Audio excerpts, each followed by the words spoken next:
This was one of those weeks where 3 different AI labs all shipped something major within about 48 hours of each other. And if you blinked, you genuinely missed most of it. OpenAI dropped its most advanced model yet, and it came with an unusual twist involving the US government. Meta undercut everyone on price with a brand new model. xAI went all in on coding agents with a very specific pitch.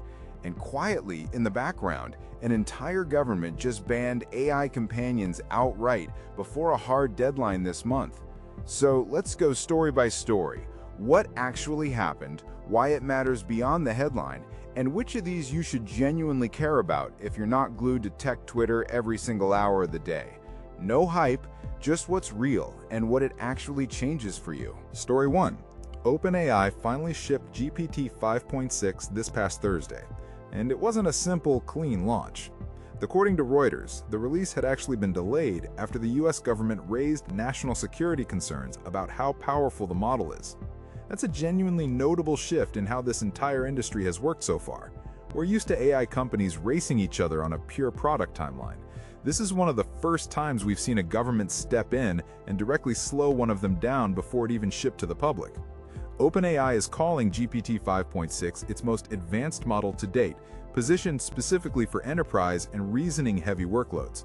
What that means for you day-to-day is probably smaller than the headline makes it sound, but the fact that regulators are now actively gating release timing, not just reviewing after launch, is the real story here, and it's likely not the last time we see this play out with future models. Story 2, Meta just launched a brand new model called Muse Spark, and the headline number here is entirely about price. According to the New York Times, Meta says Muse Spark performs comparably to the top models from Anthropic, OpenAI, Google, and xAI across benchmarks covering writing, reasoning, and coding, but it costs roughly 1/4 of what Anthropic charges for its own flagship model called Fable. If that pricing and performance claim holds up under independent testing, and that's still a real if, that's a genuine problem for every other lab's pricing page, not just a one-day press cycle story. Cheap and merely comparable enough is still an extremely easy sell for any company processing millions of API requests every single month, and Meta knows exactly what lever it's pulling here. Story 3, and this one's a bit more honest than most tech news tends to be. Mark Zuckerberg told Meta staff directly in an internal town hall that AI agents have not progressed nearly as fast as he expected them to. Both TechCrunch and Reuters reported on the comments. This comes only months after Meta laid off around 8,000 corporate employees and reassigned several thousand more into AI-focused teams, including one literally named Agent Transformation.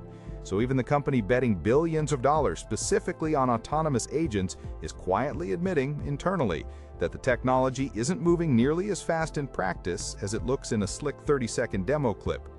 Worth remembering the next time an agent video goes viral on your feed and everyone acts like the future already arrived. Story 4. xAI launched Grok 4.5 this week, and unlike the other announcements, this one has a very specific, narrow target: coding and agentic tasks specifically, not general chat. It's already available through xAI's own coding agent called Grok Build, directly inside Cursor, and separately through their developer API at $2 per million input tokens and $6 per million output tokens. Reporting also points to a monthly release cadence planned through the rest of the year, specifically for coding-focused updates going forward, which is a much faster iteration cycle than most labs commit to publicly.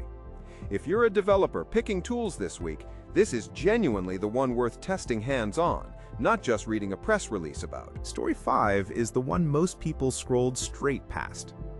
China is enforcing a hard deadline, July 15th, requiring major platforms like ByteDance's Daobao and Alibaba's Qwen to fully disable human-like AI companion features, personas, relationship framing, that entire product category, starting on that date.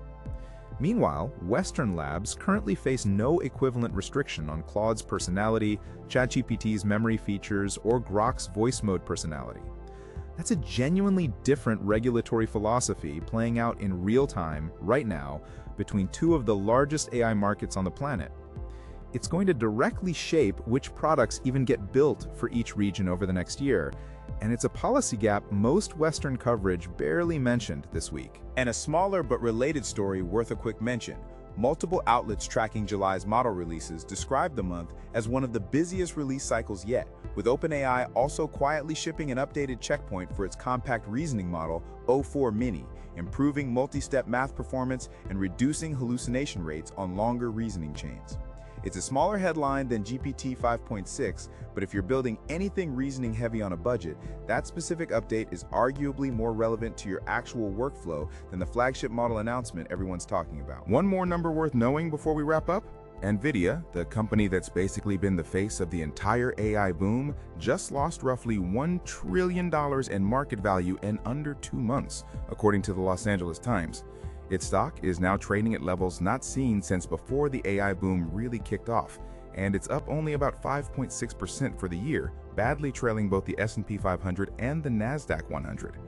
Part of the rebound pressure investors are watching comes from reports that China may allow companies like Alibaba, ByteDance, and DeepSeek limited approval to buy Nvidia's H200 chips again, which would be a meaningful shift after months of export restrictions.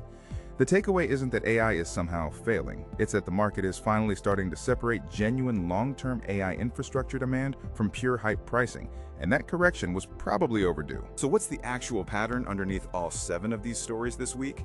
Capability is no longer the main battlefield anymore. Price is, regulation is, and honest internal expectations versus the public hype reel is. The flagship models from every major lab are converging towards similarly strong performance on most benchmarks, which means the next year of AI news is going to be less about who's smartest in an isolated test, and a lot more about who's cheapest to actually run at scale, who's even allowed to ship on schedule, and who's telling the truth about their own internal progress instead of just their marketing page. That's the full recap for this week. Which one of these 7 actually changes what you use day to day? Drop it in the comments. I read every single one. And if you want next week's recap the moment it drops, hit subscribe, because this industry is genuinely not slowing down, and neither are we.